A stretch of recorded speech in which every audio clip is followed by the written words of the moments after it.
Alright, how's it going, everybody?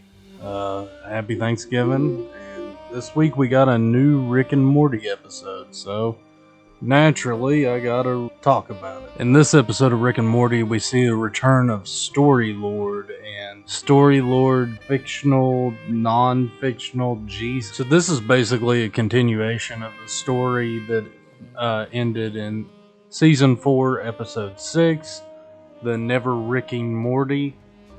Play on the never-ending story, where basically Dan Harmon parodied his own writing process, and I think in this episode we kind of got like a parody of himself in Storylord's creator. To be honest, my opinions of this episode are probably best summed up by Rick in this episode, where he says, "A bunch of groan-inducing wordplay for 7 TV critics that won't even enjoy it." Because despite my previous comments on how I like it when they actually expand on canonical lore, I felt like this episode just kind of droned on a little bit for me. There wasn't much humor. The humor was a little dry for me. It's kind of interesting because the whole episode is about breaking the fourth wall and being very meta about the entire concept of being meta in a TV show.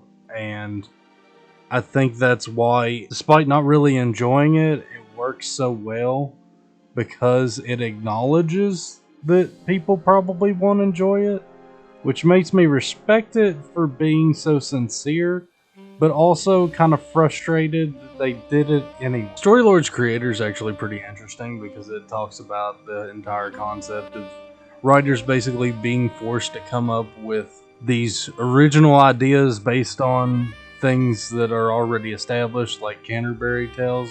It basically mocks the entire concept of how writers are normally forced to create these concepts, and they're given very little to work on by normally pompous idiots like executives in these major studios who basically have no idea what they're doing. In a lot of ways in this episode, I really empathize with Rick's frustration with the entire concept.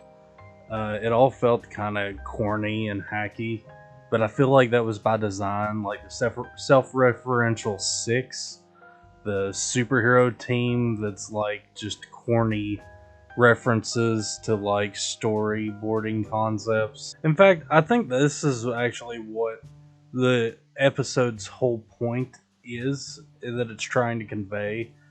Same with like the episode that it continues from.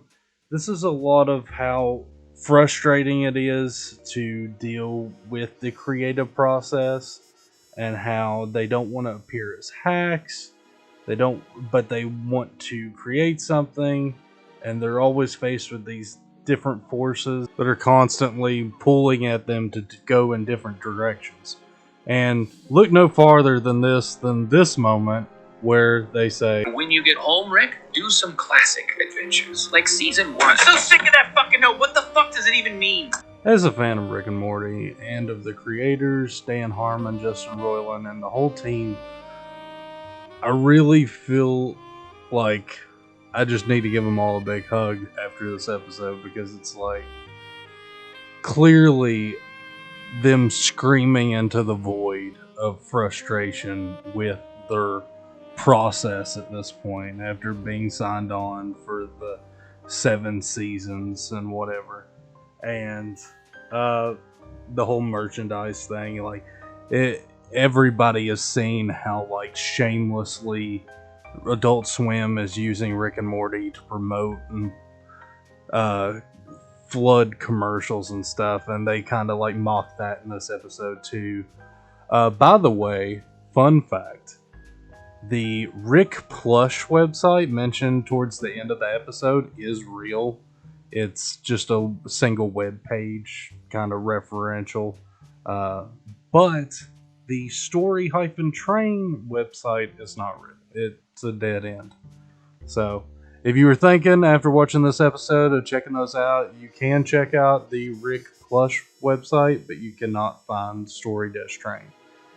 And with that, thanks for watching. Please like and subscribe, and stay tuned for more episodes about Rick and Morty and you can check out some of my gaming content as well. Thanks for watching.